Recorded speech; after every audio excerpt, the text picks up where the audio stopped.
Stringer's belief in quantifiable success manifests in his relentless pursuit of order within the inherently chaotic world of drugs. He doesn't just want to be a drug dealer, he wants to build an empire, a legitimate business operating within the shadows. This desire for structure, for predictability, is what sets him apart. He sees the drug trade as a system that can be understood, controlled, and ultimately conquered through strategic planning and calculated moves. He approaches the game with a business-like mentality, meticulously analyzing market trends, assessing risks, and seeking to maximize profits. He quantifies success in terms of numbers, market share, revenue, territory. He believes that by applying the principles of business management to the drug trade, he can achieve a level of control and stability that is otherwise impossible. This drive for order is most clearly exemplified by the establishment of the co-op. Stringer's vision for the co-op is more than just a way to consolidate power. It's an attempt to bring a sense of corporate structure to the chaotic world of street-level drug dealing. He wants to create a system where everyone knows their place, where rules are followed, and where profits are shared according to a predetermined formula. He introduces bylaws, enforces meeting protocols, and even attempts to implement a system of dispute resolution. The co-op is Stringer's attempt to impose his logic, his calculated approach, onto a world that resists such rigid structures. He believes that by bringing order to the distribution of drugs, he can eliminate the infighting, the unpredictability, and the violence that plague the streets. He envisions a more efficient, more profitable, and ultimately, more stable enterprise. But the inherent contradiction of Stringer's approach is already apparent.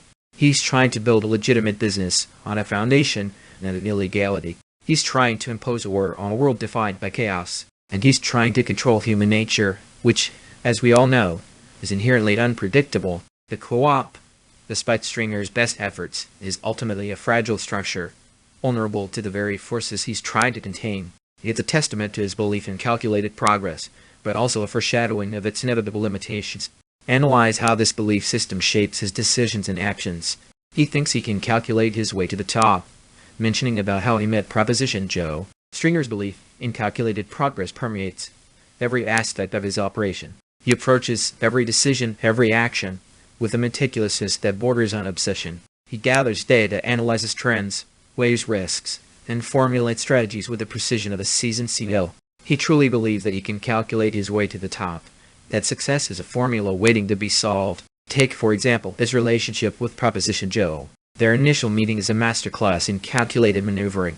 Prop Joe, recognizing the strategic advantage of a partnership, approaches Stringer not with threats or demands, but with a carefully crafted proposal. He lays out the benefits of cooperation, the potential for mutual gain, appealing to Stringer's own business sense. It's a calculated gamble, a calculated risk, but one that Stringer believes will pay off in the long run. He's willing to compromise his share profits, to seek some control, all in the pursuit of a larger goal. He sees the bigger picture, the long game. He's not interested in short-term gains or petty squabbles. He's playing chess, not checkers, always thinking several moves ahead. He believes that by forming alliances, by leveraging his resources, by outmaneuvering his rivals, he can ultimately achieve his ultimate objective, legitimacy and lasting power. This belief in calculated progress also fuels his relentless pursuit of knowledge. He devours books on economics, attends business classes, and seeks out mentors in the legitimate world. He's constantly trying to expand his understanding of the game, to refine his strategies to improve his odds of success. He believes that knowledge is power, that by mastering the rules of the game, he can bend them to his will.